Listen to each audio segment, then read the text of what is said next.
It's time to gather loved ones together for all the holidays' best spread. Lynn's has great prices on all your favorite Thanksgiving items, from delicious turkey with all the fixings to mashed potatoes and yummy pies. We have everything you need to create your perfect Thanksgiving dinner. Whether it's cooking the traditional meal, completely store-bought, or a combination of both, your best holiday meal starts here. Learn more and start shopping today at lynsgrocery.com. Lynn's, where delicious begins.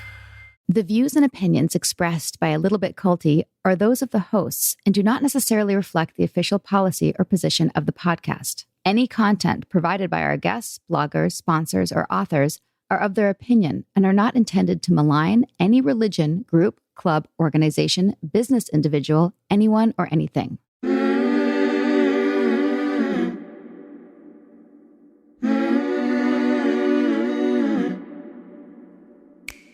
Welcome to A Little Bit Culty, a podcast about what happens when something that seems like a great thing at first goes to the dark side and takes you with it. I'm your host, Sarah Edmondson. And I'm also your host, Anthony Ames, a.k.a. Nippy. Sarah and I met, fell in love in a, quote, self-help organization that turned out to be a mega cult called NXIVM. Heard of it?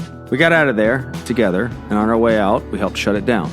Our journey as NXIVM whistleblowers was captured in detail on a docuseries called The Vow on HBO, and also on the front page of a newspaper. New York Times, babe. Right. Have you heard of it? Each week on A Little Bit Culty, we talk with other former cult members and whistleblowers, plus experts in things like cultic abuse and coercive control. We also turn the mic over to advocates and clinicians with wisdom to share on recovering from everything from MLMs and toxic religion to bad romances with raging narcissists. There's always something to learn about the cultiverse. Be sure to subscribe to A Little Bit Culty so you don't miss an episode. Find us on Instagram and at alittlebitculty.com.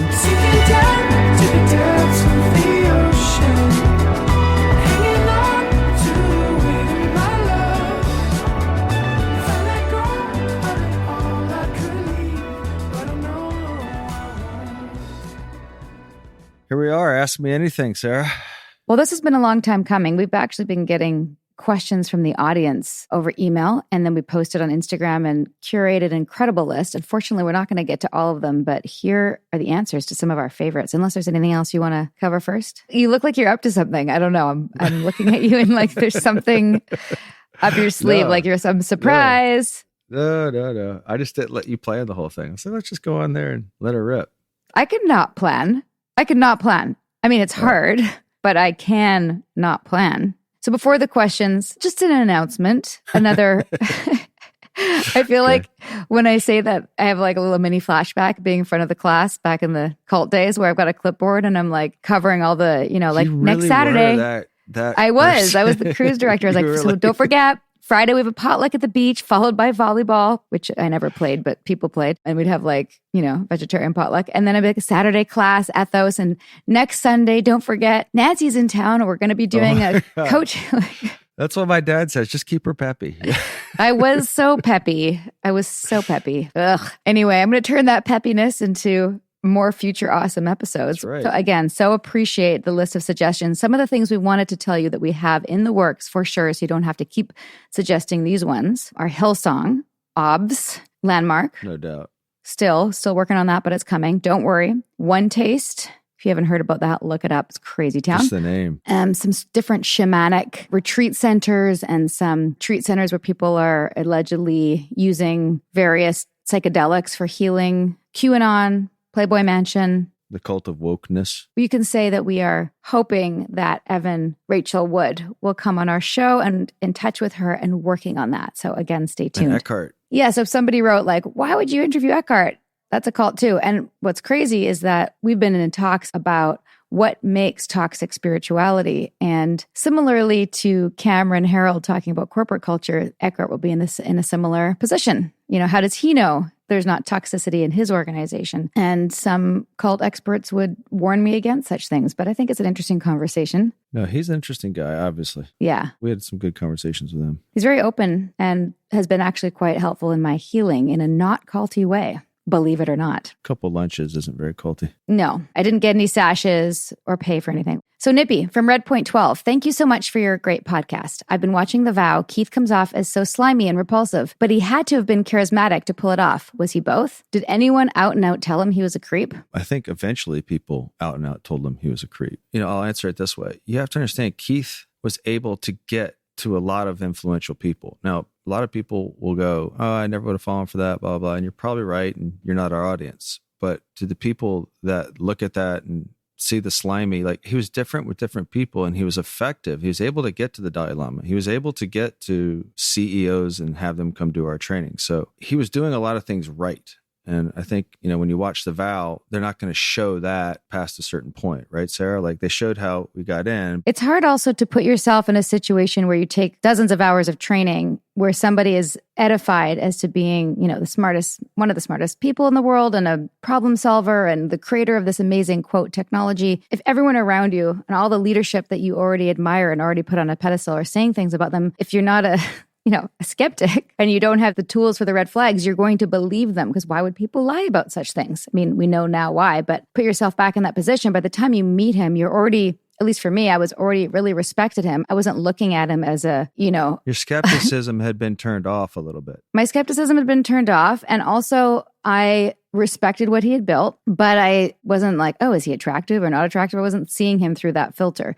I think when you know what he did and you watch him now, he absolutely looks slimy. But when you're there and you assume or project good intent, then he was, he came across in lots of different ways to different people. Like Nippy said, warm, concerned about your welfare or your success, inquisitive, curious. He came across a lot of different ways, not just slimy. Well, remember when we were watching Holy Hell the other day? I was watching at Jaime's behavior. Yeah, the leader's behavior. I touched you on the back, mimicked him to you. So those are all the tactics that I think he used to transcend his slimy and repulsiveness, right? Yeah. I mean, all these leaders do a lot of eye gazing. And as we talk about with Will Allen and Holy Hell. But yeah, watch Holy Hell and you'll see some similarities between that leader and Keith in terms of the eye gazing and the connecting with the client, with, for lack of the better word, victim. Yep. Kim Vanderhook says, is there any information that would have prevented you from joining NXIVM if you'd discovered it? Like if we knew he was having sex with everybody, would you have joined? Oh, absolutely not. Yeah. Okay.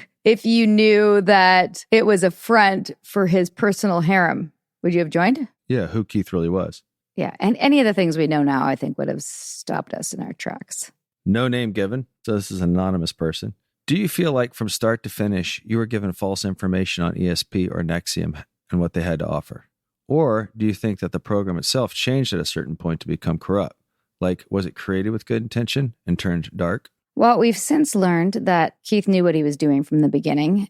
I think that some of the people around him created it with good intention, but I think that he always knew he was going to create something that would draw people in, that provided value and created dependency. And that's what the personal development side of it was, executive success programs. Yeah. It's not like some of the other things we've had on our show where it's like the good person whose ego got to them. Right. I wouldn't add much to that. I just think, generally speaking, when people are going to do dark, they're going to have to attract people of light, and they did it with the curriculum. So I think this is what his MO was the entire time. And good segue to the next one. No name on this one. Do you believe Nancy's relationship with us and Mark was genuine? Or do you feel like her and Keith had a plan for you or a purpose that you were supposed to play from the beginning? I mean, Nancy fell into the job of the concierge of ESP a little bit, right? You went to her with her problems. She tried to take on the mom role, it seemed like. I think there's part of that was legitimate, that felt authentic.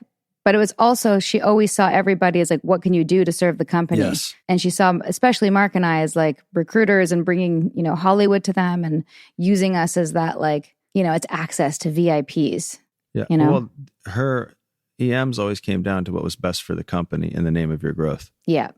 100%. This is from Corb is my homeboy. Oh, I think this is Mark Corbishley, a friend of mine. Do you ever get tired of talking about your experience or talking about abusive relationships and experiences? It's such a heavy topic. Certainly I do. In fact, I didn't really realize how heavy and how stressful it was till I went to Hawaii with you and the fam and didn't do anything in this space except for review one episode for the pod. And it was a load off. And I think that like it's really tricky and actually goes right to the next question of from Wanderlust is how have you kept yourselves being traumatized while interviewing others who discuss their own traumatic experience? Those questions kind of go hand in hand. And that's like a key thing, I think, for, well, maybe more so for me, because I have a different kind of trauma than you, is I've failed at that, actually. Like I've left certain interviews and been really triggered isn't even necessarily the right word. I'm upset, I'm sad, I'm a bit on edge, like a bit stressed. And I really, thanks for reminding me of this always, like we have to go for a walk and we have to shake it off and like, you know, go for a walk in the woods, whatever it takes to like transition out of that very doing something dark physical space. is important to do, I think, right after. Yeah. Which you do a pretty good job of. Thank you. Also, we kind of have to for the kids. Like it's not cool to bring that into the family life, into the weekend. And we also have really good boundaries about that, like really trying to keep weekends family focused and oriented, and we try to stay off our phones. I get re-traumatized when I wouldn't say re-traumatized per se, but I find I'm most sensitive to, I see the way people being treated for having different belief systems on either side. When people just abandon civil discourse and start attacking character. And I have a real aversion when I see that. Bad juju, as you like to say. And also leads to this question from Allie Brooke 5. What are some grounding techniques or boundaries you've had to establish when it comes to talking about your trauma and talking to other people and their trauma? I hear some of these stories in your podcast and it breaks my heart for these people. And I have to take a mental break for a week or two because it drains me. Bento box in particular. I think we've had that also, which is why we've been trying to balance the heavier trauma/abuse stories with more lighter or less dark content for us and for you as our listeners, because it is really intense. In terms of boundaries, like, you know, I'm not a therapist. Nippy's not a therapist. Sometimes I get so caught up. This even happened in NXIVM where somebody would be sharing something upsetting. You know, they would cry and I might cry with them. Like that's not what a therapist normally does. Like they try to be there and be empathetic, but not emotionally go on that same journey. So that's something I struggle with, as you may have noticed in the episodes, that I get a little emotional. Well, you announce it every time.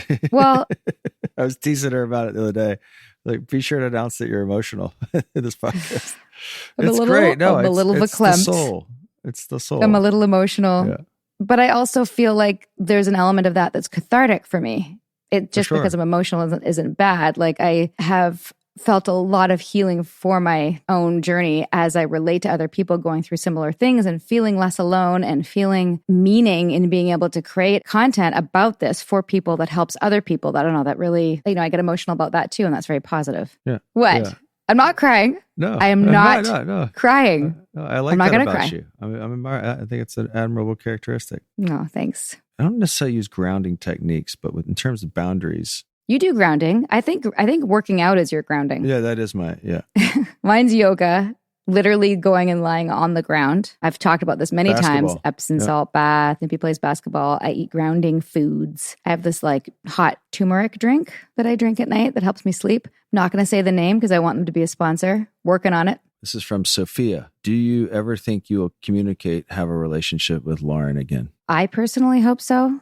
I like to have that closure. I want to give her a hug. A relationship. I don't know if we'll have a relationship. We'll see. Time will tell. Yeah, I don't think we're going to be sitting around the campfire, sipping cocoa, reminiscing Kumbaya. about the time. What are your thoughts on the whole life coaching phenomena now? Are there good life coaches? If so, do they have certain attributes or certifications? I'm personally kind of allergic to it. Me too. I think if you're going to be spending money, you should spend money on a trained therapist. A lot of life coaches haven't done a lot of training. Not saying there aren't good ones out there. I'm sure there are fabulous life coaches. Just generally for me, just the terminology used by life coaches is very parallel. Well, exactly the same as, you know, the terminology in NXIVM, anything from goals and success and accountability and responsibility, all that stuff is like, I just don't like it. Doesn't mean it's not good. I think it's like a lot of these things. You have to do your research, see if there's any controversy or, you know, around somebody, I would say there's probably some merit to it. And not everything is a smear campaign to take down the leader. That's a red flag also. I don't know. I think that there probably is actual attributions and accreditations that are legitimate. I just don't know what they are. Maybe we'll do an episode on life coaching. Yeah, good idea. Hey, so Nip, Whitney Peterson says, out of all your guests, which topic or group surprised you the most in what you learned? Well, I have a couple that stand out. I love Montel's book, Cultish. The one I find myself thinking about here and there is the girl Samantha who went down to the, was it the white supremacist one? Mm-hmm. And only because she was really smart, is really smart. And the conversations we had with her outside of the podcast and stuff, to me, and what I learned from her episode, because she was really brave, she was vulnerable, and from my perspective took pretty good responsibility, is the cult of the algorithm and how it really just happened going and watching YouTube channels. And it happened to someone who was pretty smart. And that was one of our earlier episodes, like our third or fourth or something like that. And that's when I recognized like how deep this stuff can go and how easy it can happen, like from your computer. Like from AI, really is what, made me aware of. So that one to me, I still just kind of think about a lot. And there's a lot of others that deepen our understanding of it as well. But that one to me is it's like, this can happen to anyone with a computer. That was my first awareness of that. I think generally the thing that surprises me the most, like with every episode, is just how the template never changes. Like every episode, I'm like, wow, it's the exact same thing every time. Almost to the point where I'm worried that the episodes will become redundant because it's like, okay, there's the love bombing and there's the isolating you from society and there's the criticizing you so that you feel then dependent on the leader to fill the void. Like all the things over and over and over again. Oh, you're being shunned for leaving. Oh, there's litigation. You can't trust the media. Yeah, the prepackaged gaslighting. Yeah, the prepackaged gaslighting. Like you see it so clearly now. Recently, the thing that surprised me the most is when Gina Wilson was still able to have what appears to be, I'm no expert, but a healthy faith relationship, even after what happened to her. I feel like so many of our survivors are so skeptical and just so like unwilling to have any kind of like connection to the thing that they left. Tess T. Coles wants to know your PIN number to your PayPal account. Tess T. Coles? Oh. Testicles? Oh, is that a joke by Jess? Oh, look at that. She also wrote, Lee Kibum, who is your least favorite member of your production team? Oh, without a doubt, Jess Tardy. Thank you, Jess Leaky Tardy's Bum. the best. Thanks, Leaky Bum, for weighing in. Super bravos. We kind of touched on this already. Do you feel you're permanently jaded by your experience? Like you'll always view interactions through the lens of mistrust for possible bullshit and bad intentions? A little bit.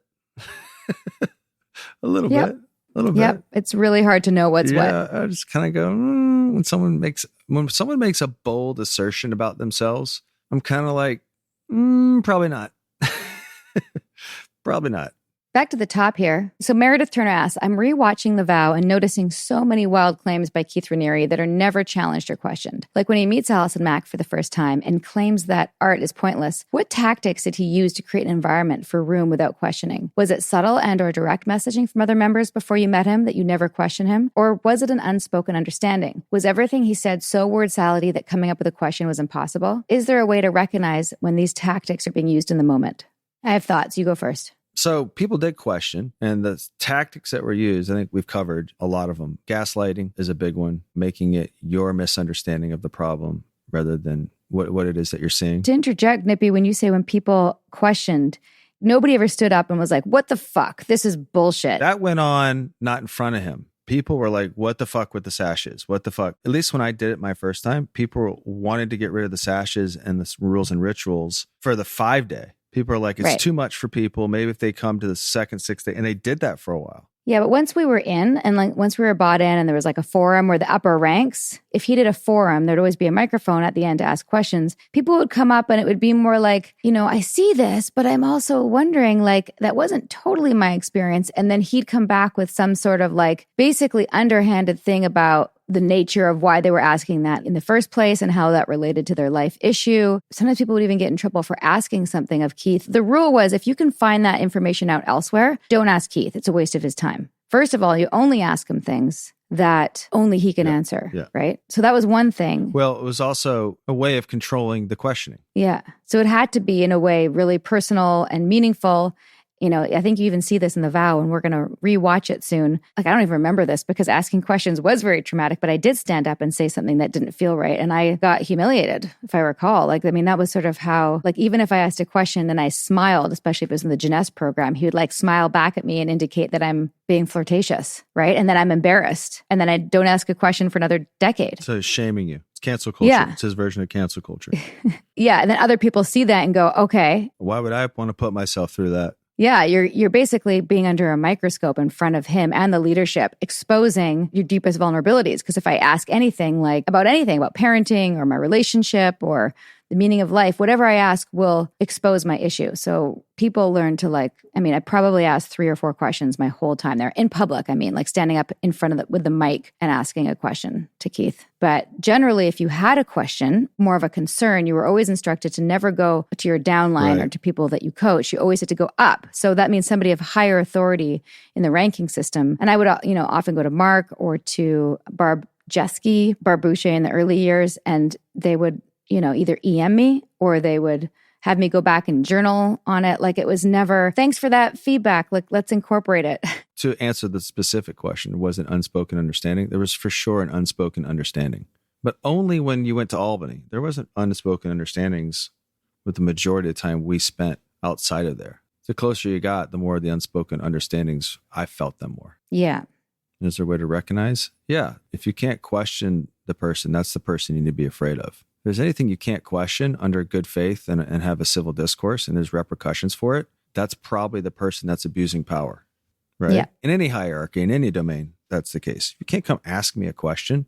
I feel like you're going to get in trouble. Yeah. So yes, to answer Meredith's question, it was subtle and direct. It was both subtle and direct about the way that you question anything. I remember there was a higher ranking woman from the Pacific Northwest who asked something publicly in front of the other coaches, and she got in trouble for that. And she had to, actually many people, if they did something like that, they would have to fill out a breach form about how what they did affected the group, affected themselves, affected all of humanity. How often did that go on, Sarah? The breach I would say that happened a lot. Really? I hate to say this. I was a green sash, Nippy. So I saw that. Congratulations. I was a higher rank than Nippy. We don't like to talk about that. No, just saying that I think that happened a fair bit, that people had to fill out a breach form. I just don't remember it. I knew it existed, and I remember looking at it. Well, you didn't do it. I knew it existed. I remember looking at it and going, is this a fucking joke? Yeah, I remember on the green meeting, if you were late for the green meeting, you'd have to fill out a breach form. So if you were late, you had to fill out what's called a mindful reschedule.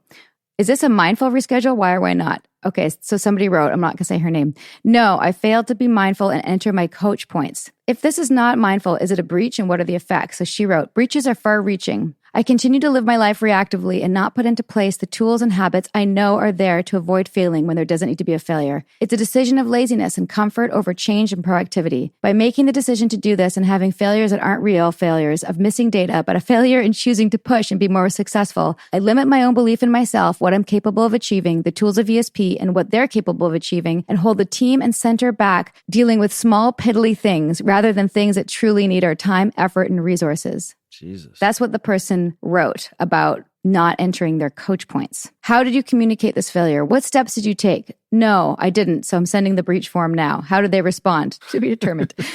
This is the kind of thing you had to fill out if, in this case, you were late. Now, I started to realize that I could submit them and no one was reading them. So I would just copy and paste from Emiliano's, who was always way more articulate about it than me. So I copy and paste about how my breach affected humanity if I was 2 minutes late for the meeting. So this was not a question, but I have heard people ask this in the past, is how were Nippy and I different? Nippy wouldn't fill out the form at all. He'd be cut my pay. But because I was so dependent on the company and I wanted to be perceived as a good girl, I would do the things, but not really. So I submitted my breach forms, but it was just copy and pasted from Emiliano and regurgitated every time because nobody read them. Nobody even checked if you entered your coach points, but he had us doing all of these things. So time consuming. Anyway, that was a great question. Thank you, Meredith.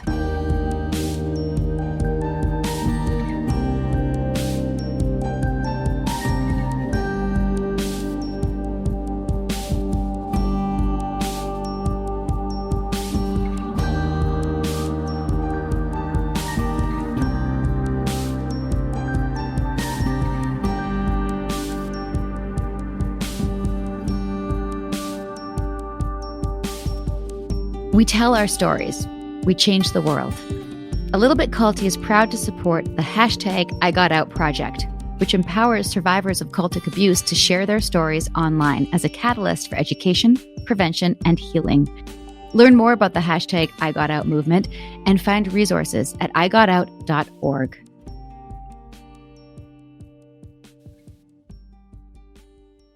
Meals bring people together, but for many families, providing their next meal can be a challenge. You can help by participating in Macy's annual Feeding the Hungry food drive. All proceeds go toward local food banks and families. Now through January 31st, you can purchase an icon in-store or online, or watch out for the blue Feeding the Hungry shelf tags, where a portion of your purchase will be donated to local pantries. Together, we can combat hunger in our local communities at Macy's. This episode is sponsored by BetterHelp. What are your self-care non-negotiables? Maybe you never skip leg day or never miss yoga. Maybe it's getting 8 hours of sleep. I mean, that's my personal and everyone's dream, isn't it? Well, I definitely have some non-negotiables. Like, I'm in Vancouver right now, and I'm spending literally as much time as I can outside in nature. Hashtag cold pools, hashtag crushing it. Nature is a non-negotiable. Not enough time in the fresh air and the trees around me, and I start to feel not great, not myself, not grounded. Therapy day is a bit like my nature walks. I try to not miss it, and I know I'm just going to feel so much better all around if I make it a priority. I get so much out of it. It helps me put my worries and anxieties in their rightful place and helps me clear my mind so I can focus on what I really need and sometimes what I don't need. Like, I don't need to be overbooking myself just because I hate to say no to people. You know what I mean? Thanks, therapy. Thanks for helping me see that. And if you're thinking of starting therapy, give BetterHelp a try. It's entirely online, designed to be convenient, flexible, and suited to your schedule. Just fill out a brief questionnaire and get matched with a licensed therapist and switch therapists anytime for no additional charge. Look, even when we know what makes us happy, it's hard to make time for it. But when you feel like you have no time for yourself, non-negotiables like therapy are more important than ever. Never skip therapy day with BetterHelp. Visit betterhelp.com/culty today to get 10% off your first month. That's BetterHelp, HELP.com/culty.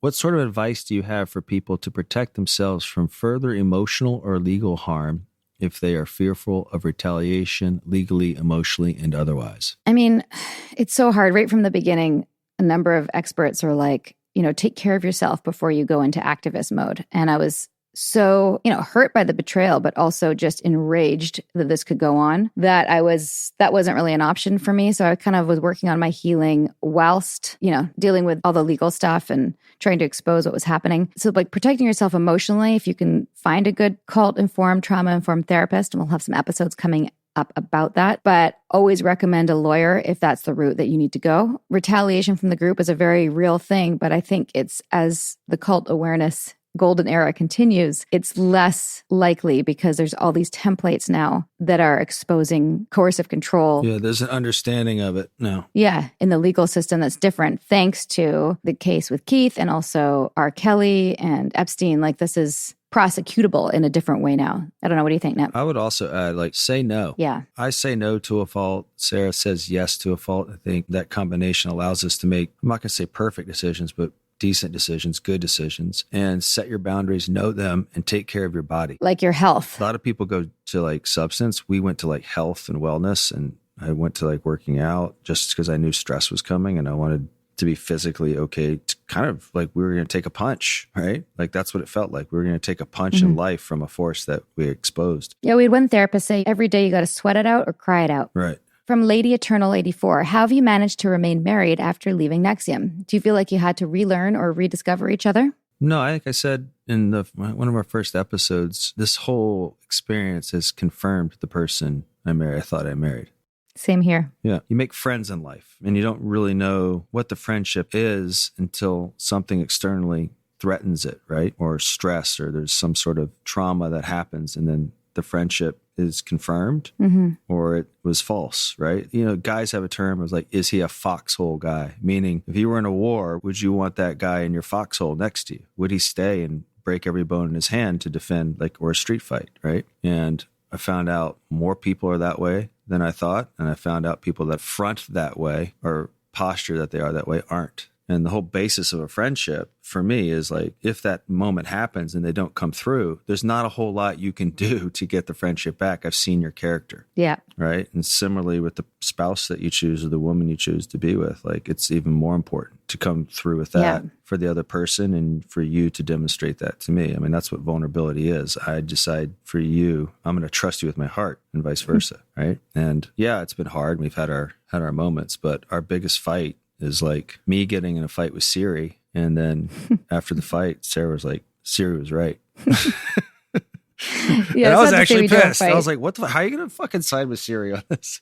I couldn't agree more. I loved what you just said, Nippy. And I think We certainly found out who our friends were in this whole debacle. To be fair, too, other people had their things going on and couldn't be there, right? So it doesn't mean that they're any less friends. It's just the people who really inconvenienced themselves saw our situation and were light in our lives. That's it. You don't have to do anything else in life for me. You're a lifer. Yeah. You can have 2 or 3 of those. Life is better. We have a lot. Yes. And I do think we did have to relearn or rediscover each other because, I got this term from Stephen Hassan's book about, the cult identity. I think my cult identity was a little stronger in terms of it was a thicker mask. My like Sarah and NXIVM, whereas I feel like you were probably more you. I was also humbled by it. You got to understand. Yeah. I was walking around a city failing to get people to do it because they were Googling this guy. Nobody was taking it. You were in a city where it was fully embraced. Yeah. With like little adversity. You didn't have the same media problems that we had. So it was actually cool. For me, it was kind of egg on my face and it wasn't working. But you were still you. Yeah, I had my boundaries. You had your boundaries. But either way, there are time in the cult we were super, super, super busy. We didn't really have time to connect deeply or like even spend time. We didn't have a honeymoon. Everyone knows that. But afterwards, then there was the fight. And I feel like just now we're like, part of the move to Atlanta is this start fresh. And, I want to date again. I want to get to know this, incredibly intelligent, handsome, witty. Should I go on? No, you can stop there. Okay. My point is I do feel like we're starting fresh. In addition to what Nippy said, we also have an incredible couples counselor we see every 6 weeks or so. And we have good communication. But we have to remember to do things like go on date night. Life gets busy. Troy call you Instamom this morning? He's teasing me for being on Instagram. Instamom. Thanks. He's getting funny. Oh my God. This is from Ivana Tinkle. Who wrote Ivana Tinkle? Probably Jess. Yeah. What's your dream role or dream show that you'd like to get an acting part on? I would love to be in Succession. That would be fun. Okay. Fine. All right. Okay. So no, that's not going to happen. Okay. So, right.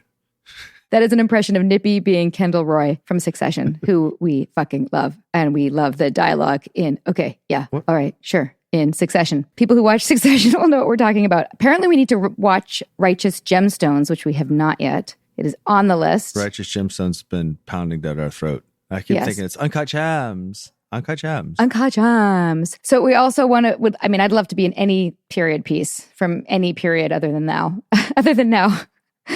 Love to be in a Jane Austen. Really? Anything. Yeah, I'd love to, like a Downton Abbey. Oh my God. That'd be incredible. Downtown Abbey? Like any kind of period piece. I like dressing up. Okay, Nippy. What? Did any of your friends or family stop talking to you because you keep trying to get them into NXIVM, even after they told you they weren't interested? From Kitty Sue. There's people in your family who aren't talking to you, but question, for other reasons. I don't know yet. Because I keep finding out, but some people, it was hard. Some people were like, yeah, whenever I was around you, that's all I talked about. But 2 of my best friends that I tried to get in, totally cool with me about it. It got to the point where I didn't bring it up around them. And that's why they're still my best friends. And they never did it. And they were like, when it was over, like, dude, you never needed that shit.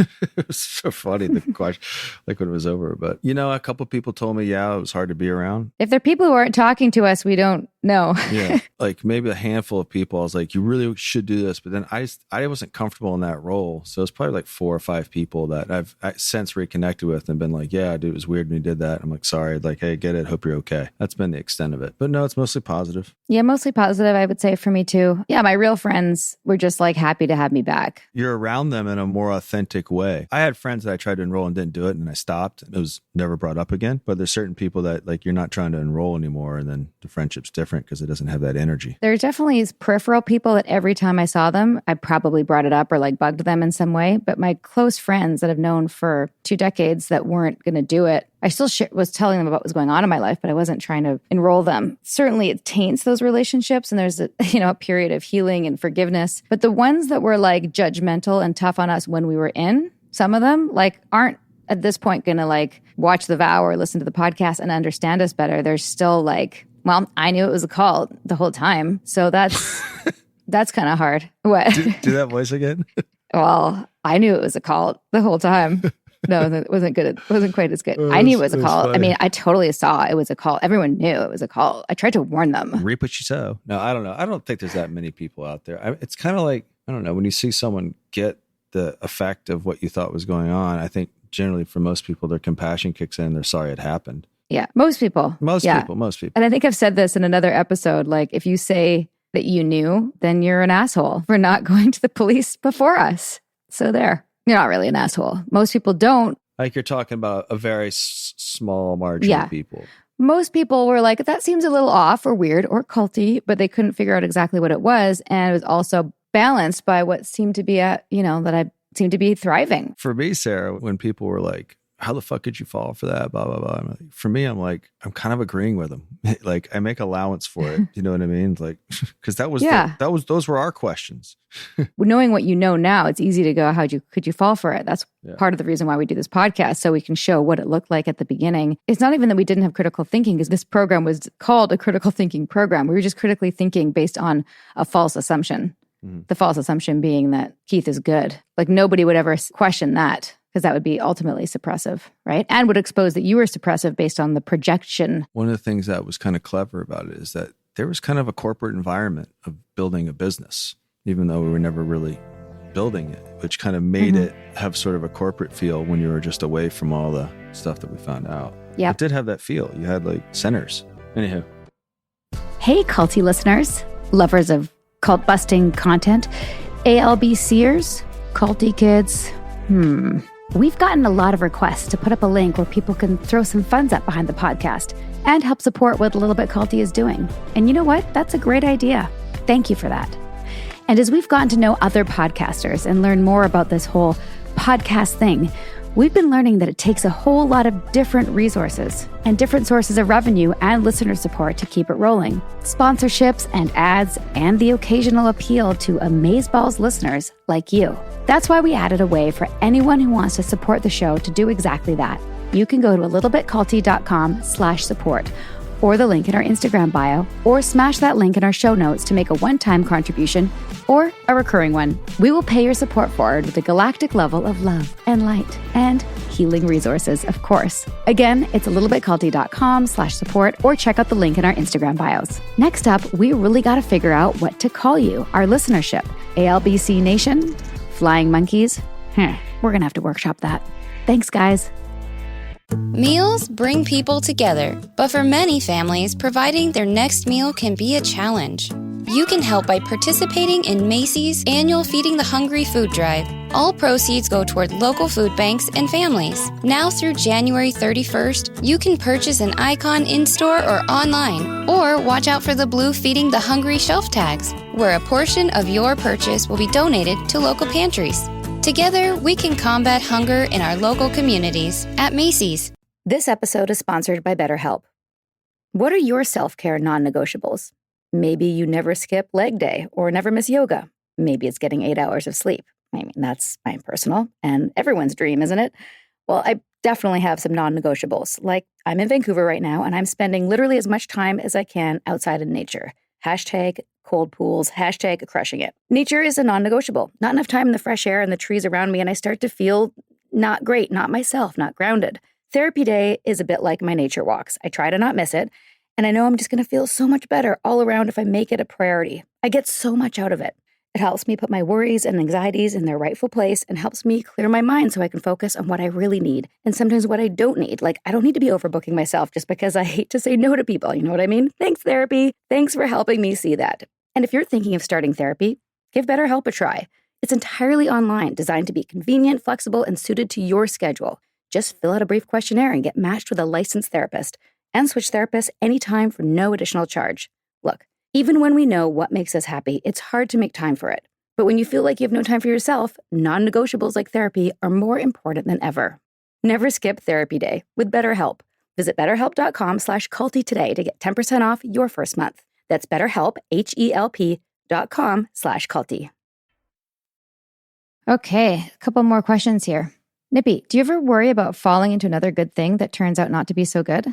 I do not worry about that. You feel pretty bulletproof at this point? Nope, I don't. But I don't worry about falling into like another program or anything like that. I feel right now I'm trying to avoid most programs. I think that protects us. Yeah. And someone said, I'd love to know how much effort you need to put into preparing for each episode. You seem well-versed in the topic, guest, and well-prepared. Why, thank you. And it varies. It varies. Yeah. If someone's written a book, I generally read it. In fact, Nippy and I usually try to consume different things. If there's a book and a docuseries, usually we watch whatever is out there already to research. But if there's multiple articles, we'll split them up. And sometimes we do that so that we can ask different questions and come from a different sort of knowledge set. But sometimes up to like 10 hours. I'm obsessed with, when I ask questions, I look for how the person understands the abuses of power that went on and try to get their interpretation and their words on what they saw. And we've gotten just multiple perspectives on the same thing. Right, Sarah? Wouldn't you say?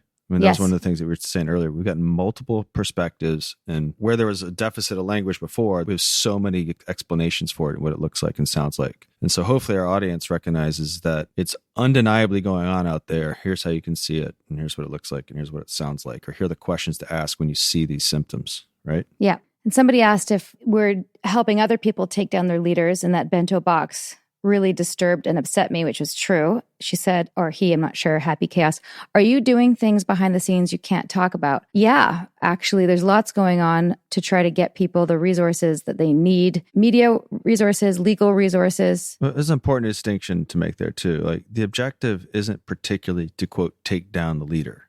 For me, it's not this crusade of doing that. I think through education, you expose the leader, and then the leader decides if they want to double down on their lie.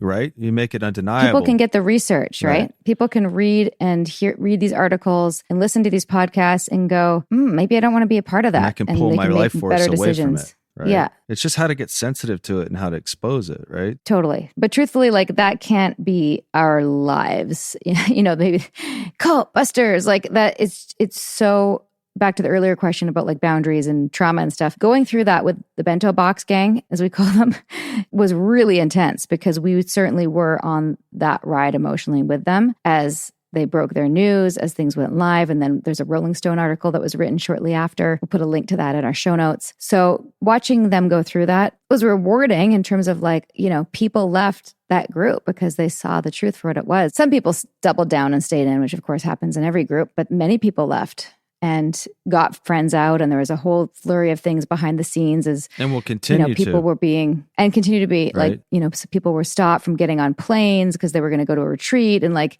lots of things are happening that are not part of the podcast, to the point where like we're growing our teams. We can handle all this. It's a lot. And the reminder that we aren't experts. If you feel like someone's in a cult and you want to do an intervention and get a team on board, there's a number of people who do that from different sort of perspectives and approaches. And a lot of that information can be found again on sarahedmondson.com/resources. Second to last question. Deanna, I know we need to be open to the idea that no one is immune to cults and everyone thinks it can't happen to them. Do you think you're immune from cults now? Yeah, I mean, I think that knowledge does grant immunity to a degree, way more so than, the knowledge that we have now is much more protective than what any of us had in the early 2000s when this all started, right? Yeah, for sure. I mean, even if I'd watched Holy Hell or like Wild Wild Country or any of them, The Vow especially, it's like, it's all out there. Okay, last question. Katie Lynn 898. What has been y'all's favorite discovery about the world outside of NXIVM? What has been your favorite or most meaningful experience post-escape? On a person-to-person level, I have really enjoyed meeting people and just meeting them. It was impossible to meet somebody when I was in NXIVM and not think about which program they would like the most. Would they be a good fit for Jeunesse or perhaps acting in the Source? Would they do a 5-day or ethos? What were their limitations? How did they see the world? What were they struggling with? Those are the things that were in my mind whenever I met somebody. And it was just such a relief to meet someone, just be curious and like ask questions about their lives and have no hidden motivation. Even though my hidden motivation had good intention, still it felt icky, and I didn't know how icky it felt until I didn't feel it anymore, if that makes sense. My most meaningful or favorite experience post-escape, just like living life and doing simple things like Saturday pancakes and going to the farmer's market and getting farm fresh eggs. I like taking a nap with Ace. Taking a nap with Ace is the best. And you just like snuggle up with him and have a nap together, and your arm is his pillow. Oh, kids are awesome. Kids are awesome. I think that's it. So guys, a couple quick things. I really appreciate everybody writing in to come up with a name for you, the listeners. So far, we haven't landed anything that feels right, but here's some options. The croutons, I guess in relation to word salad, the 120s, the amazeballs, the little bits, the unfollowers, and that's it. Thank you for taking the time. Everyone's listening every week who's making those one-time contributions and monthly contributions already. Thank you. Your support for A Little Bit Culty truly is amazeballs. I'm going to keep that word. You have no idea how much that helps. Seriously. So we appreciate that. All right. And on that note, So that's the end for Ask Me Anything. We'll post again and do it again soon sure. because that was fun. Until next time, thanks everybody. Bye. Bye. Imagine yourself walking into a forest. You can see the path and the trees. High above you, the air is crisp.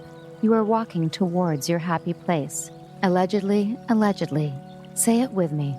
Anything said here on this podcast about alleged cults, alleged MLM schemes, alleged douchebaggery, mindfuckery, criminality, spiritual fraud, or the like is offered purely as commentary, because the views and opinions expressed on A Little Bit Culty do not necessarily reflect on official policy or position of the podcast. And any content provided by our guests, bloggers, sponsors, or authors are their opinion and are not intended to malign any religion, group, club, organization, business individual, anyone, or anything. So just let these words drift into your mind without needing to focus on any of them. You are great. You are capable. You deserve to be happy. Nobody's mad at you, unless you're actually a narcissistic, culty criminal. If that's you, cut that shit out. Don't be a fuckwad. But if that's not you, again, you are great. You are capable. You deserve to be happy. A Little Bit Culty loves you. Sinking down to the depths of the ocean. I'm hanging on to the weight of my love. If I let go of it all, I could leave, but I know. let's keep the conversation going. We'll be back soon with more episodes of A Little Bit Culty with more experts and survivors. And sometimes experts who are survivors, as well as some familiar faces from The Vow from HBO. If you've got suggestions or questions on upcoming topics, find us on Instagram at A Little Bit Culty. And for more background on what brought me here, my memoir, Scarred, the true story of how I escaped NXIVM, the cult that bound my life, is available on Amazon, Audible, and where most books are sold. If you'd like to help us spread the word about A Little Bit Culty podcast, please give us a 5-star review and tell your friends to subscribe. Seriously, take out their phone and tell them to press subscribe. Takes a second. We're also available on Apple Podcasts, Spotify, and every major listening app. And if you're listening on a smartphone, tap or swipe over the cover art of this podcast to find show notes and helpful resources. You might also find some offers from our sponsors there. And when you support our sponsors, you help us keep this podcast going. Just don't be a little bit culty about it. A Little Bit Culty is executive produced by me, your co-host, Sarah Edmondson, and Anthony Nippy Ames. That's me. Associate producer is Jess Tardy. Produced, edited, mixed, and mastered by Citizens of Sound. Our amazing theme song, Cultivated, is by John Bryant and co-written by Nigel Asselin. I'm Sarah Edmondson, and thanks for listening to A Little Bit Culty.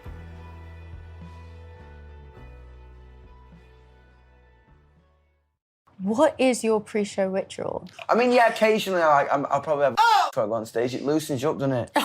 What? I'm sorry, Josie, I didn't expect you to be f***ing honest. Oh, sorry, fair. I'm always honest. Moving right along Anyway, again. sorry. You know what I mean? Gets you loose, doesn't it? You know what your dad does? He prays. Does he? Mm-hmm. Does he pray? Fair. I love that. Cool. Billboard chart-topping singer and songwriter Youngblood joins the Osbournes podcast, dropping August 13th. Listen now wherever you get podcasts.